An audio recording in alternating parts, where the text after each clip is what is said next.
الرحمن علم القرآن خلق الإنسان علمه البيان الشمس والقمر بحسبان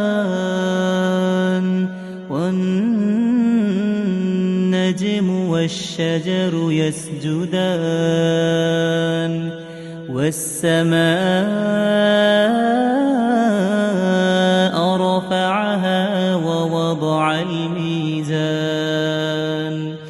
ألا تطغوا في الميزان